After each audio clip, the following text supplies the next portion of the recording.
Every sound designer is asked to create some sort of a world in sound. And it's most inspiring when the whole movie essentially requires an original new world of sound.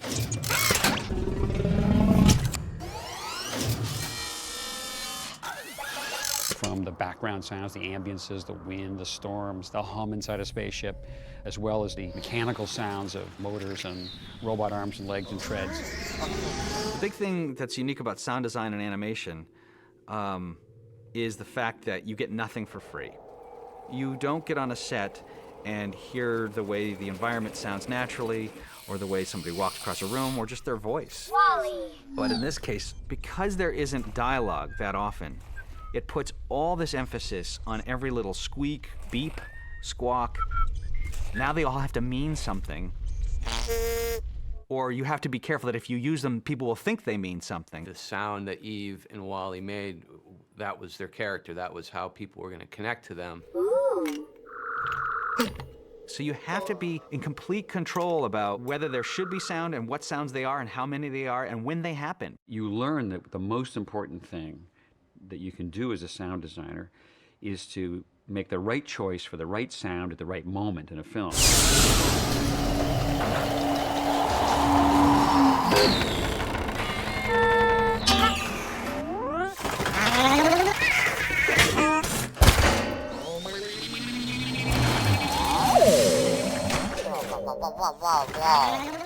Ben Burtt is an Academy Award-winning sound designer who did his very first work on the first Star Wars movies. And in many ways, he's considered the father of modern sound design.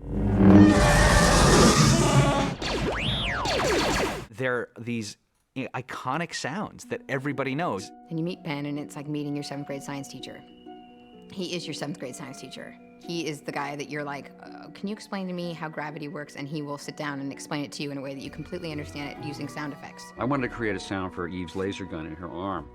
And I discovered years ago that if you strike a slinky-like spring with any object, you don't just get a clunk on the pickup mic or a ping, you get a pew.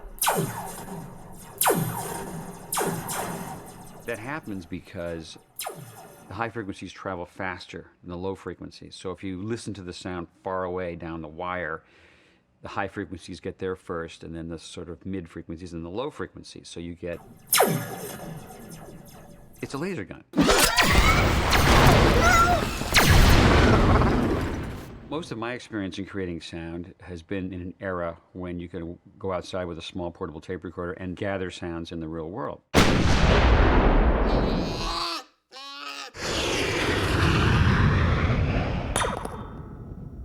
But I've always been fascinated by the roots of sound design for movies, which really goes back to the days when devices were built to create all kinds of sounds. Disney had an artist with them for many, many years named Jimmy McDonald. And over the years, he and his team built hundreds of props which were used to create sounds in the Disney cartoons.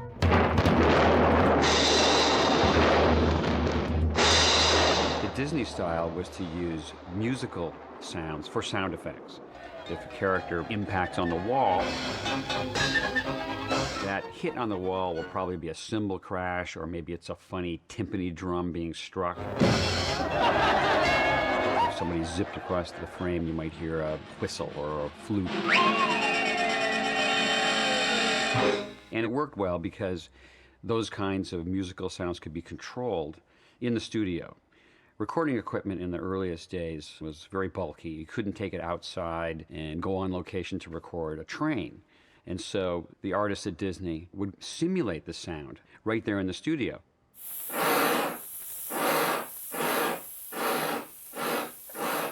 These gadgets could be played as if they were musical instruments, and the timing of the sounds could be tailored to exactly match the picture.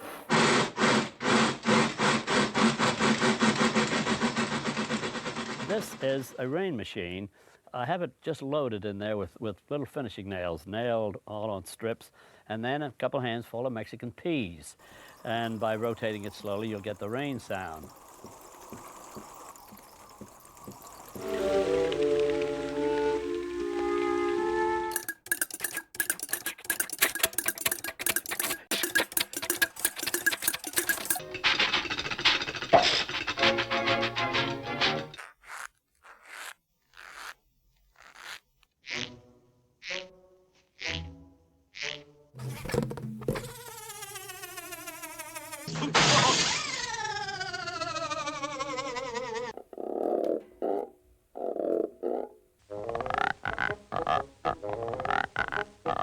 And then get some high-pitched squeaks by getting close.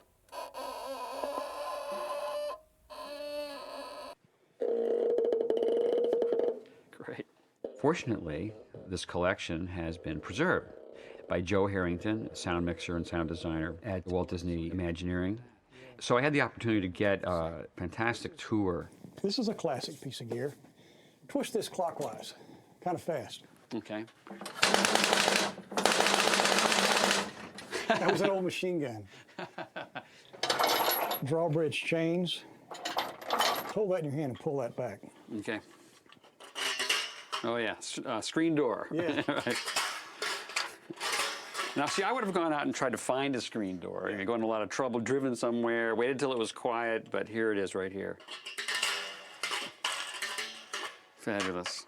It's only been in recent years that I've kind of rediscovered the value of trying to stage or construct a device that you can control. In the earliest days of live-action film and animation, if they needed wind, they would use a wind machine. And you can go fast and you can go slow, or you can speed up and create a gust of wind.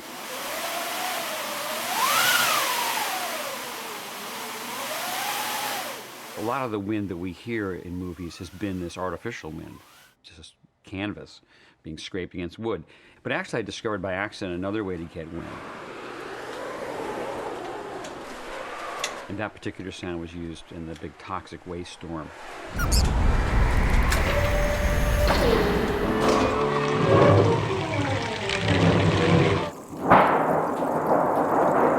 Another classic device is the thunder sheet. It's a piece of sheet metal, and you can get a wonderful low-frequency rumble out of it.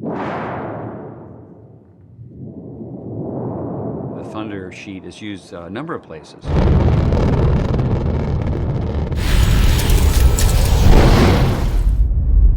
I think one of the reasons Ben is so good at his job is because he's a true fan of sound design, and he's an avid historian. He's always thinking and always working, and he's a total geek about sound. It makes him just that much more knowledgeable about what are the options, you know, what has been done and what could be done that hasn't. He's a bit like Mr. Wizard, you know, where you'd stop by his lab, he'd be like, "Oh, Angus, I'm glad you decided to show up. I'm working on the sound effect for Wally's treads, and I'm combining the sound of a chinchilla mating with a wildebeest driving a cement truck."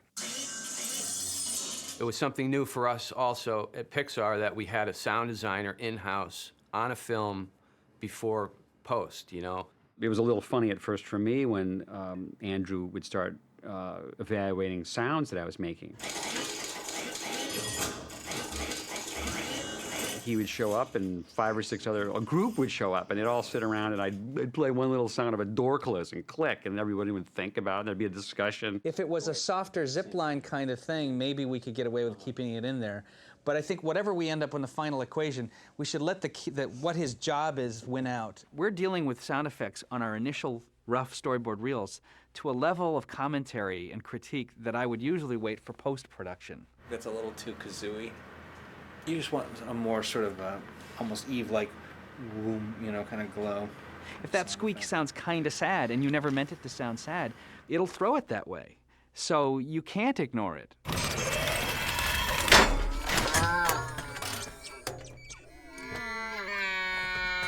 When Ben came on, he had to really figure out what's the overall language in this movie for these types of characters, and how does that fit into the overall soundscape that we're designing for the film.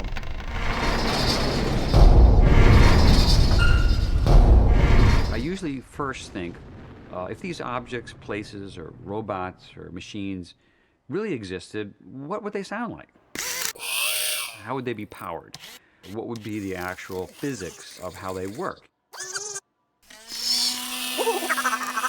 But if I find a sound isn't working within a scene, I'll abandon the science and go with what works emotionally. He's so thoughtful about these things that he creates that really almost wouldn't need a logic, except that the only reason they are great is because they have a whole logic and backstory. It's what makes what he does feel real. It makes you believe it. Wally has a multitude of motors, and he very deliberately picked out different sounds for each of these movements. And they can be orchestrated together to punctuate the emotions with sounds that are justifiable as part of his function. And really, once he came on and started developing the core sound of Wally, we were just like, yes, you know, this is what we were looking for. We've always tried to give Eve kind of very soothing, high-tech, quiet tonalities, almost like little bits of music. And there's a mystery, there's a sense of energy and enchantment with her, but it's kind of a soft kind of background kind of idea with sound, and it's emotional. All of them have an array of sounds that are character-based. The autopilot is filled with bells and whistles and many big motors, and he's multitasking like no other character. So there's always some sense of activity and calculating going on. With Mo, he's sort of a nervous little cleaning droid, so often he's revving his motor a little bit, like he's eager to do something else. Little snippets of sound that keep him frenetic.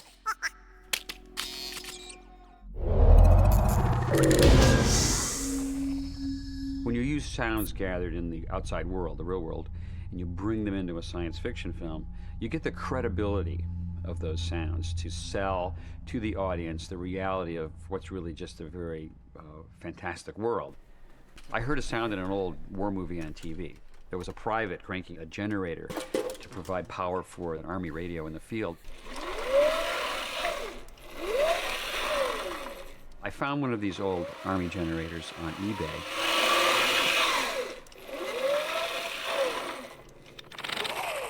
And it's the sound we use for Wally when he has to be quiet in a given scene. He's not going very fast. When Wally gets going at high speed, additional sounds are added to his driving motors. And one of the principal elements comes from a device called the inertia starter, used to start the engine on an old airplane.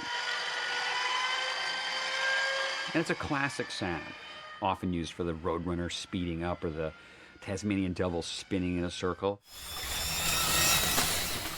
Creating sound effects is one task, but creating voices is the hardest task for me as a sound designer. Our audience is very sensitive to analyzing voices because we do it all day long, every day. Aha! Ha!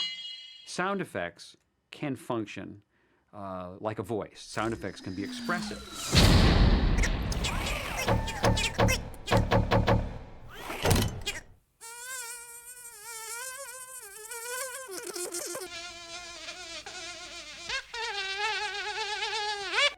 Another technique would be to start with the human performance and modulate a sound effect.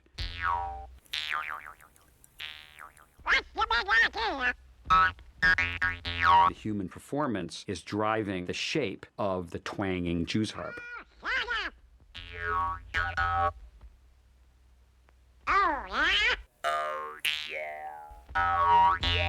Disney was also responsible for using one of the most innovative electronic tools for modifying the human voice. Back in the 1940s, the device was called the Sonovox. And this device involved playing a sound over a small pair of speakers. And a performer would hold the speakers against their throat. The train sounds are all on here. You hold these over your vocal cords and move your lips, like this. All aboard, clear the track. All aboard, let's go.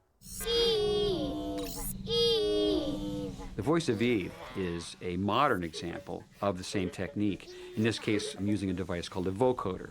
And you can input into this device a human recording, a human voice at one end. Go ahead. In this case, it's Alyssa Knight. Directivo, directivo, directivo. I like that. And at the other side of the device, you can put in a tone. Directivo, directivo. Changing the performance and giving it electronic nuances. Directive. You wanted to have all the soul of a a human being might have in the performance, but you wanted it to sound like the voices were synthesized, that they were coming from a machine. Wally's voice started with recordings I would make of myself. And then it's analyzed and broken up into its component parts within the computer. It changes the volume and pitch of the sound. And the tilt of the pen actually affects the way the sound is resynthesized in the computer. And I can add an additional level of performance to it that way. Wally. There was probably a year's worth of work No. until we really arrived at a set of sounds for the main characters that we felt comfortable with, that we had created a voice. My editor, Steve Schaefer, and I would just go through and go, all right, we need something that sounds sad but slightly hopeful, you know? And then you would just go through all these sounds. Wally. I think the front half might work better. Yeah. The more inventive sounds get, the more they become subjective, and they become sounds in the ears of the beholder. A ray gun, a force field, they're interchangeable. Most of these sounds are just so abstract that the ultimate judgment has to be in the hands of one person, and that is Andrew Stanton. I want to take complete credit for having tracked down Ben Burt and gotten him to say yes on this film, and that's about where it ends. And then the rest of the credit just goes to him for achieving the goal that I had thrown his way of making me not only believe, but like this whole cast of characters in this world. The end result is a product which involved thousands, maybe tens of thousands of decisions, and certainly thousands of sounds.